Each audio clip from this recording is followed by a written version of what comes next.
Welcome to கதை திரட்டு audio books. இந்த வீடியோவில் நம்ம என்ன கதை கேட்க போகிறோம்னா, கார் கலந்து வானவில் சிறுகதை. நம்ம சேனலை இதுவரைக்கும் சப்ஸ்கிரைப் பண்ணாதவங்க சப்ஸ்கிரைப் பண்ணுங்க. பக்கத்தில் இருக்கிற பெல் ஐகானை கிளிக் பண்ணி ஆளுங்கிற ஆப்ஷனை ப்ரெஸ் பண்ணுங்க. சுதிக் நான் போடுற கதைகளை உடனுக்குடனே நீங்கள் கேட்கலாம். வாங்க கதைக்குள்ளே போகலாம். மெரீனாவின் ஒளி மங்கிய இருளில் அவன் காரில் ஏற கதவை திறந்த பொழுது மனதில் ஒரு குளுமை. டிரைவிங் சீட்டில் அருணா ஏறிக்கொண்டாள். மல்லிகையின் மனம் குபீர் என்று பரவியது. அருணாவுடன் சங்கருக்கு அதிக பழக்கம் இல்லை. அவன் வேலை பார்க்கும் பேங்குக்கு அவள் அடிக்கடி வருவாள். அவன் தனியாக கடற்கரையில் உட்கார்ந்திருந்ததை கண்ட அவள் அவனை அடையாளம் கண்டு கொண்ட சுவட்டில் ஒரு புன்முறுவல் பூத்து ஹலோ போட்டுக்கொண்டு பேச வந்தாள். அந்த பேச்சு வட்ட வட்டமாக சுழன்று வளர்ந்து அவனை அவன் வீட்டில் டிராப் பண்ணும் நிலை வரை வளர்ந்து விட்டது. வீட்டு வாசலில் அவன் இறங்கியதும் அவளை அழைத்தான். நேரமாகிவிட்டது என்று கூறி கையை அசைத்துவிட்டு போய்விட்டாள் அருணா. தண்ணீர் பட்டதும் மனத்தை எழுப்பி குழையும் சோப்பின் வாசனையாக அவள் மனதில் அவன் நுரைத்து பொங்கினான். வீட்டினுள் நுழைந்ததும் கல்யாணி வந்திருந்ததை பார்த்தான். அவள் அவனுக்கு எட்டின உறவு. ஹலோ கல்யாணி, நீ எப்பொழுது வந்தாய் என்று கேட்டபடியே உடை மாற்றி வந்தான். அப்பாவும் அம்மாவும் ஒரு கல்யாணத்துக்காக போயிருக்கிறார்கள். காலையில் தான் வருவார்கள். வீட்டில் தனியாக இருக்க வேண்டாமே என்று அலுவலகத்திலிருந்து நேரே இங்கேயே வந்துவிட்டேன் என்றாள் கல்யாணி. அம்மா போட்ட சாப்பாட்டை தன் நினைவின்றே பிசைந்து கொண்டிருந்தான் சங்கர். பணக்காரியும் பேரழகியுமான அருணாவை போன்ற பெண்ணுடன் பழகி தனியாக காரில் வந்தது இதுவே முதல் தடவை. அதனால் நெஞ்ச கதவில் தட்டப்படும் அனுராக தட்டல்களை அவன் தனக்குத்தானே ரசித்து கொண்டிருந்தான். Aruna, what a sweet girl. அவன் தன் அறைக்கு வந்த பொழுது கல்யாணி அவனை தொடர்ந்து வந்தாள். அருணாவின் காரிலா வந்தீர்கள் என்று மென்மை வாய்ந்த குரலில் வினவினாள். ஆமாம், உனக்கு அருணாவை தெரியுமா? மனசுக்கு பிடிச்ச ராகத்தை கேட்டு மயங்குவது போல யாரிடமாவது அவளை பற்றி பேச வேண்டும் என்ற எண்ணத்துக்கு கல்யாணி கிடைத்தாள். ஓ, என் கல்லூரி தோழி, ஒரு வருஷம் சீனியர், பணக்காரி, கர்வமும் அகம்பாவமும் நிறைந்தவள் என்று கல்லூரியில் யாரும் நெருங்கி பழகவே மாட்டோம் என்ற கல்யாணி. சங்கர், இந்த புத்தகத்தை எடுத்துக்கொள்ளட்டுமா? தூக்கம் வரும் வரை படிக்கும் வழக்கம் எனக்குண்டு என்றவாறே வெளியேறினாள். அவனுடைய ஆவல் சப்பிட்டு விட்டது. வெளிஹாலில் கல்யாணியும் அவன் அம்மாவும் பேசும் சப்தம் நீண்ட நேரம் கேட்டுக்கொண்டிருந்தது. கை தட்டலுடன் ஆரவாரமாக பேசும் அருணாவின் குரலும் சிரிப்புமே அவன் காதுகளில் நிறைந்திருந்தன. உறக்கம் வராமல் இந்த நினைவில் புரண்டு கொண்டிருந்தவன் எப்பொழுது கண் அயர்ந்தானோ அவனுக்கே தெரியாது. ஒரு நாள் 3 மணி அளவில் திடீரென்று, சங்கர், ஹேண்ட்லூம் எக்ஸிபிஷனுக்கு போக வேண்டும் என்று கல்யாணி கூறிக்கொண்டு அவனுடைய அலுவலகத்துக்கு வந்ததும் சங்கர் சற்று தயங்கினான். அருணாவுடன் வேறு ஒரு புரோகிராம் இருந்ததுதான் காரணம். வெரி சாரி கல்யாணி, அருணாவுடன் ஒரு என்கேஜ்மெண்ட், இன்று என்னால் வர முடியாது. இன்னொரு நாள் போகலாமா என்று அவன் கேட்டதும் அவள் எழுந்து கொண்டாள். கல்யாணி கிளம்பிய சற்று நேரத்துக்கெல்லாம் அருணா வந்துவிட்டாள். அவனுக்காக காரில் காத்து கொண்டிருப்பதில் ஒரு பெருமை, அவனுடைய கம்பீரமான அழகிய தோற்றத்தில் ஒரு மயக்கம்.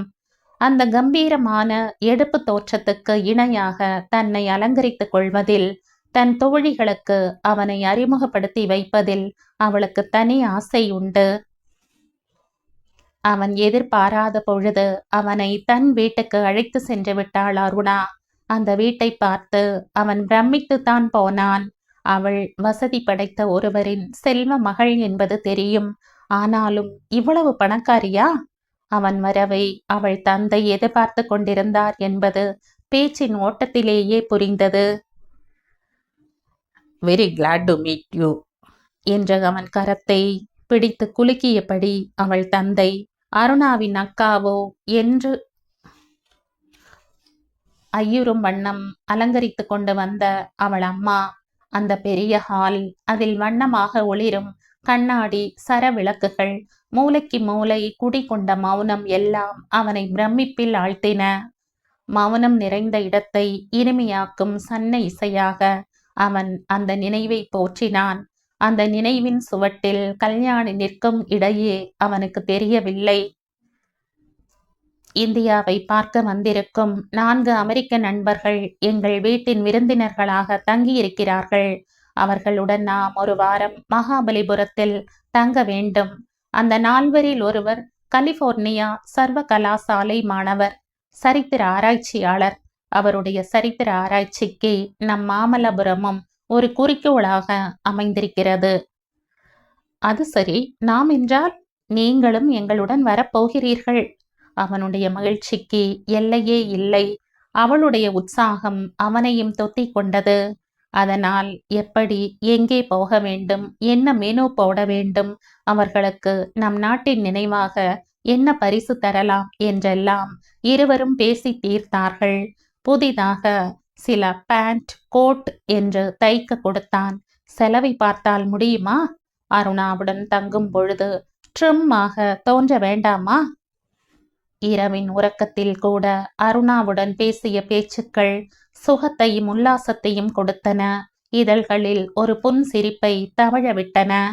திடீரென்று அடுத்த சந்திப்பில், என் அப்பா அம்மாவிடம் சொல்லிவிட்டேன். அவர்கள் என் விருப்பத்துக்கு ஓகே போட்டுவிட்டார்கள். இனிமேல் டும் டும் தான். மகாபலிபுரத்தில் இதை பற்றி அப்பா உங்களிடம் பேசுமார் என்றாள். அவளுடைய பேச்சு அவனுக்கு புரிந்தது. அவளை விழுங்குவது போல பார்த்தான். எனக்கு அப்பா இல்லை. அம்மாவும் என் விருப்பத்துக்கு மீறி ஏதும் சொல்ல மாட்டாள். நான் என் வீட்டுக்கு ஒரே பிள்ளை என்று ஜம்பமாக கூறினான் சங்கர். இதை கொண்டாடும் விதத்தில் அமர்க்களமாக ஒரு ட்ரீட் கொடுத்தாள் அருணா. 4 நாட்கள் கழித்து ஒரு நாள் காலையில் கண் விழித்து எழும்போதே இடது கண்ணில் சுரீர் என்று முள்ளாக குத்தியது வலி. அம்மாவிடம் கூறிய பொழுது, உஷ்ணமாக இருக்கும், எண்ணெய் தேய்த்து குளி என்றாள். நேரமாக ஆக வலி நிற்கவில்லை. கண் மசமசவென்று திறக்கவே முடியாத வேதனை. அதன் பின் டாக்டரிடம் போனான். ஏகப்பட்ட பரிசோதனைகளுக்கு பிறகு மருத்துவமனையில் சேர்ந்தான். ஆபரேஷன் செய்ய வேண்டும். டாக்டர்கள் தங்களுக்குள்ளாகவே ஏகப்பட்ட டயக்ராம்ஸ் போட்டு விளக்கி கொண்டிருந்தார்கள். மருத்துவமனையில் சேர்ந்த அன்று அருணா வந்து போனாள். அப்பொழுது ஆபரேஷன் செய்யும் நாள் குறிக்கப்படவில்லை. என்றைக்கு ஆபரேஷன் என்று போனில் தகவல் கொடுங்கள், நான் ஏர்போர்ட் போக வேண்டும், வரட்டுமா என்று போய்விட்டாள் அருணா. மருத்துவமனையின் தனிமை அவனை அடிப்பது போல் இருந்தது. அருணாவின் நன்மையை அவன் மிகவும் விரும்பினான். அவனுடன் பேசிக்கொண்டு நிற்க அவளுடைய என்கேஜ்மெண்ட்ஸ் இடம் தரவில்லை. அவள் வெளியே போகும் நிலையிலேயே நின்றாள். பெரிய இடத்து நட்பை உடைய அவளை அவனால் தன்னுடன் நிறுத்தி கொள்ள இயலுமா? அருணா சென்ற சில நிமிடங்களில் புயலை போல கல்யாணி வந்தாள். சங்கர், உங்களுக்கு என்ன வந்துவிட்டது என்று பரபரத்தாள். பார்வை தெரிந்த ஒற்றை கண்ணால் கல்யாணியின் முகத்தில் தெரிந்த வேதனையை பார்த்தான்.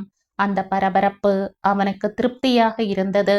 தனிமையை போக்க ஒரு கம்பெனி கிடைத்த நிறைவு நெஞ்சை நிறைத்தது.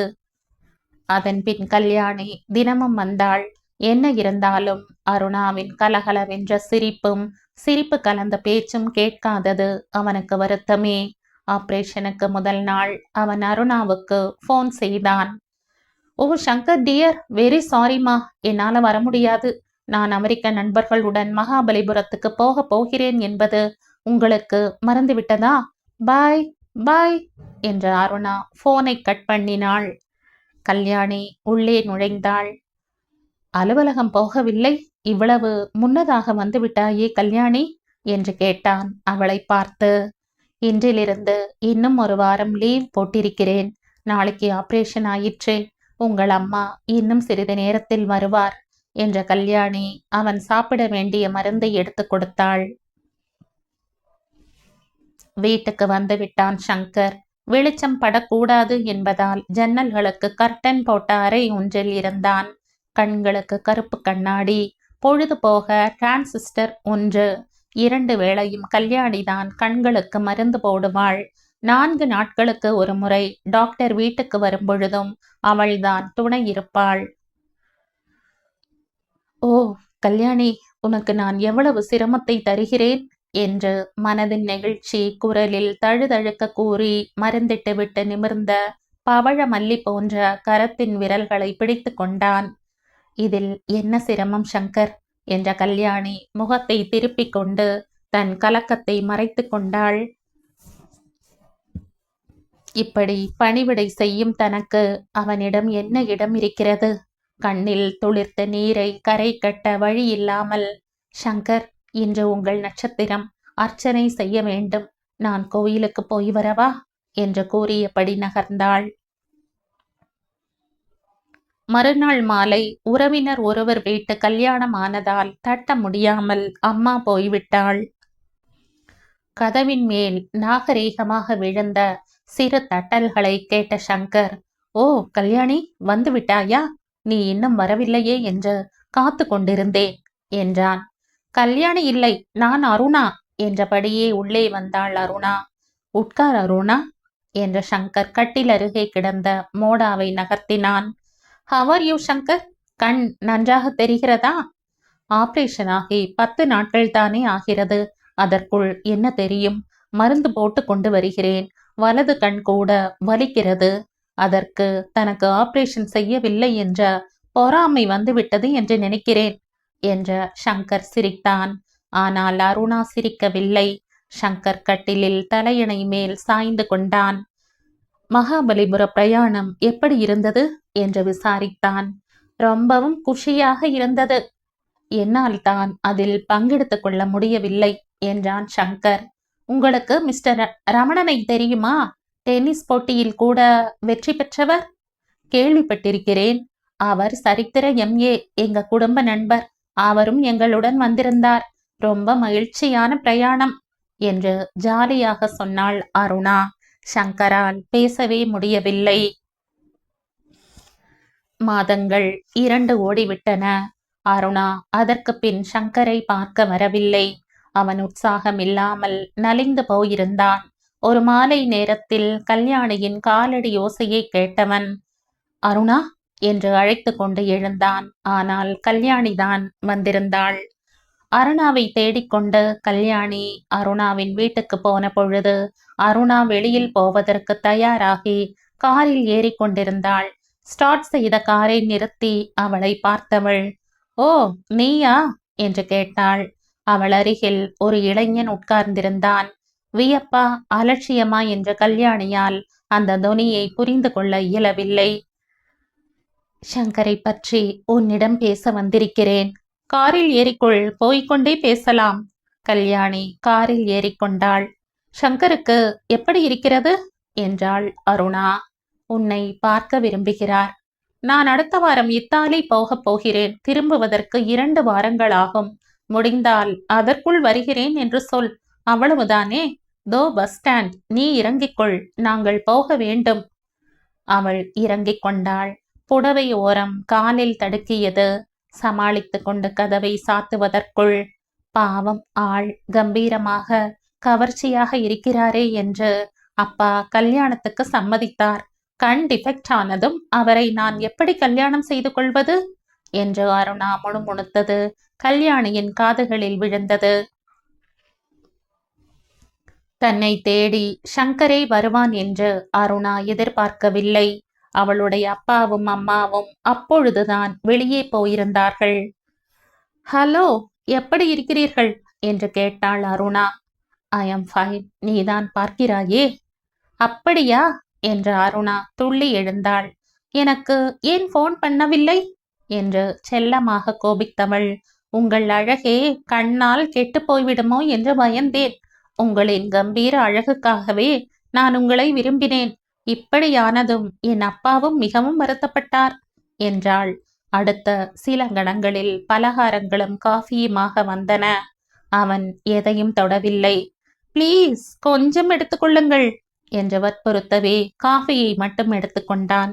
வாருங்கள், மாடிக்கு போகலாம். மழை காற்று அடித்தது. பாலமிட்டது போல வானவில் வானத்தில் பதிந்து கிடந்தது. குளிர்ந்த சூழ்நிலை. மாடியில் திறந்த வெளியில் செடி கொடிகள் படர்ந்த இடத்தில் சோஃபா ஊஞ்சல் போடப்பட்டிருந்தது. அப்பாவை கல்யாணம் பேச வர வேண்டும் என்றிருந்தார். நான் இத்தாலியை விட்டு போன வாரம்தான் வந்தேன். கல்யாணி சொன்னாள். கல்யாணம் நிச்சயம் செய்ய அப்பாவை என்றைக்கு வர சொல்லட்டும்? கல்யாணத்தன்று வர சொல். என்ன வேடிக்கை பண்ணுகிறீர்கள்? உண்மையைத்தான் சொல்கிறேன். எனக்கும் கல்யாணிக்கும் திருமணம். அன்று உன் அப்பாவும் வரலாம், நீயும் வரலாம். அதற்கு அழைப்பு விடுக்கத்தான் வந்தேன் என்ற சங்கர் பத்திரிகையை நீட்டினான். யாரும் ஆட்டாமலேயே ஊஞ்சலாடியது காற்றில். மலர்கள் உதிர்ந்தன. மழை காலத்து வானவில் அழகாக இருக்கும், உல்லாசத்தை கொடுக்கும். அதை கையால் பிடித்து நிறுத்த முடியாது என்பதை இப்போது உணர்ந்திருந்தான் சங்கர்.